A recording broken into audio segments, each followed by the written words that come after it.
Monsieur Belgacem Marzouki, bonjour. Bonjour. Merci de répondre à quelques questions à l'occasion de la sortie aujourd'hui de votre livre, dont je rappelle le titre « Découvrir la psychologie, une approche intégrative ». Donc vous êtes thérapeute psychopraticien et au-delà de votre intérêt pour la psychologie, vous vous intéressez également à la philosophie, à l'histoire et à la sociologie, qui vous permettent d'aborder la psyché de manière holistique. Comme le dit d'ailleurs joliment la psychologue Léa Merchez, qui a rédigé la préface de votre livre, chaque pathologie est une histoire unique, un tableau complexe de couleurs. Et à travers votre livre, vous semblez aborder la psychologie non sous un seul angle, mais sous plusieurs, mettant au centre de la thérapie le patient et sa singularité. Pouvez-vous nous en dire un petit peu plus sur cette approche intégrative ? Alors, Découvrir la psychologie est un livre où il faut comprendre le titre comme non pas découvrir la psychologie, donc les théories de la psychologie comme quelque chose d'académique, mais plutôt comme une exploration de l'âme humaine, donc du psychisme, et de ce que veut bien nous montrer le psychisme, parce que on n'invente pas la psychologie. La psychologie, elle se dévoile à nous, elle se découvre à nous. Donc la psychologie du sujet ici se découvre à nous, et on travaille donc avec le sujet à partir de ce qu'il veut bien nous montrer, de ce qu'il veut bien nous dévoiler. Donc il n'y a pas de théorie toute faite de l'âme humaine, et c'est pour ça que si on veut découvrir la psychologie, on est obligé d'intégrer différentes approches. Parce que si on n'intègre pas différentes approches, on va perdre des dimensions. L'âme humaine est quelque chose qui se découvre continuellement, et comme je dis, on n'invente pas la psychologie. La psychologie, elle se découvre à nous, et c'est à partir de ce que nous donne le sujet qu'on peut ensuite découvrir la psychologie. Le thérapeute, lorsqu'il est face au sujet, il n'invente pas comme ça quelque chose ex nihilo, à partir de rien, des théories ou des idées, mais c'est le patient qui le guide vers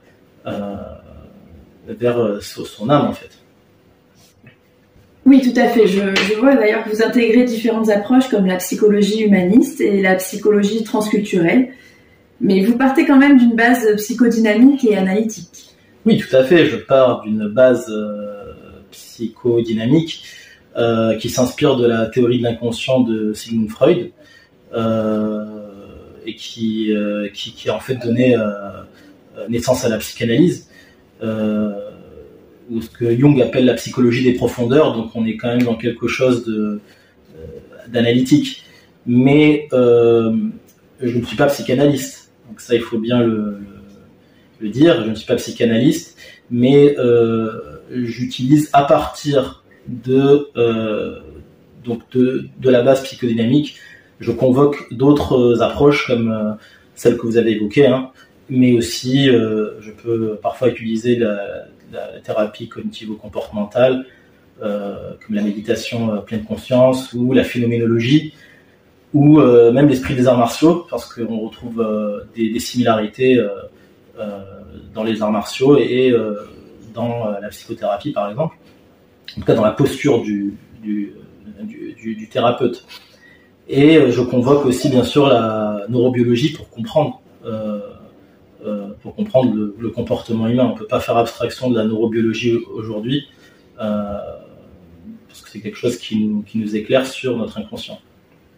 Oui, d'ailleurs, il y a un chapitre dans votre livre que j'ai beaucoup apprécié sur la psychologie transgénérationnelle, où vous appuyez sur la neurobiologie. Sommes-nous influencés justement par nos ancêtres ?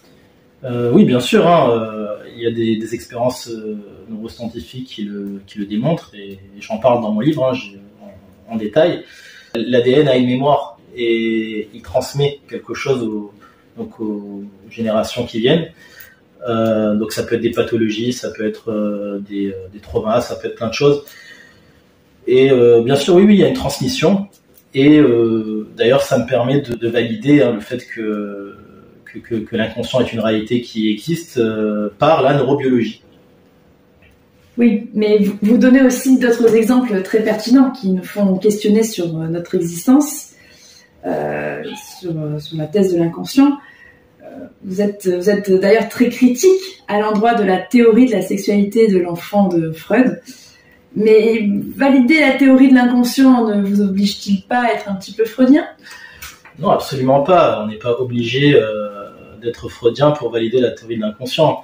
On peut voir l'inconscient autrement.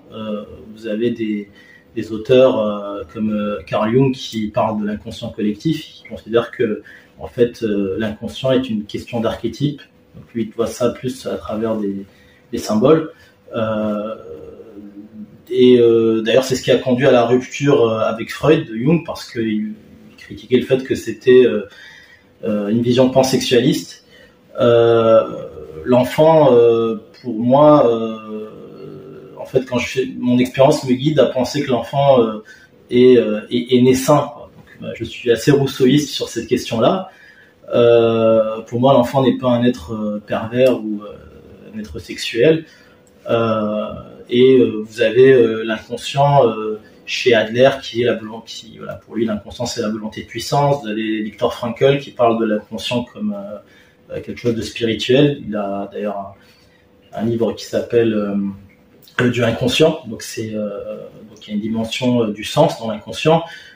Tout n'est pas relié au sexuel.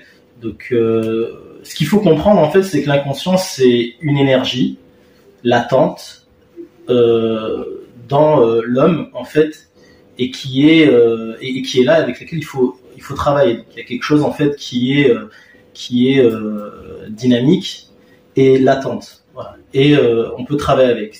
Et puis vous avez aussi l'inconscient. Certains auteurs parlent de l'inconscient comme une réalité neurocognitive. Donc souvent c'est les mots parfois qui peut-être ne rendent pas hommage au sens, mais l'inconscient vous le retrouvez déjà au XIIIe siècle dans la tradition soufie, chez Ibn Arabi par exemple. C'est intéressant d'ailleurs que vous parliez de cette tradition soufie, parce que vous l'intégrez à votre vision de la psychologie. La mystique musulmane, on le voit, fait partie de votre héritage familial, vous en parlez dans votre introduction, elle parcourt tout le long de votre livre, et il y a un passage magnifique et touchant où vous parlez de l'expérience thérapeutique de Moïse dans le Coran.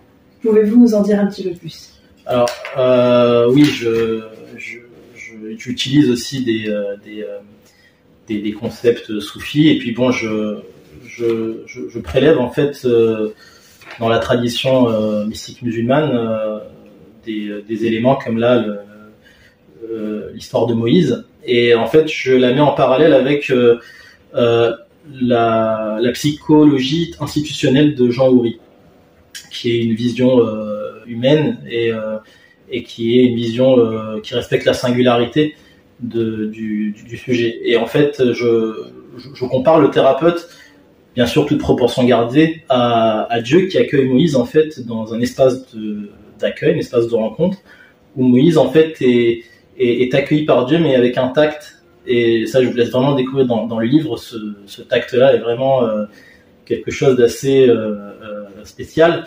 Donc cela permet de comprendre que la psychologie humaine est une découverte et un voyage dans l'imprévisible.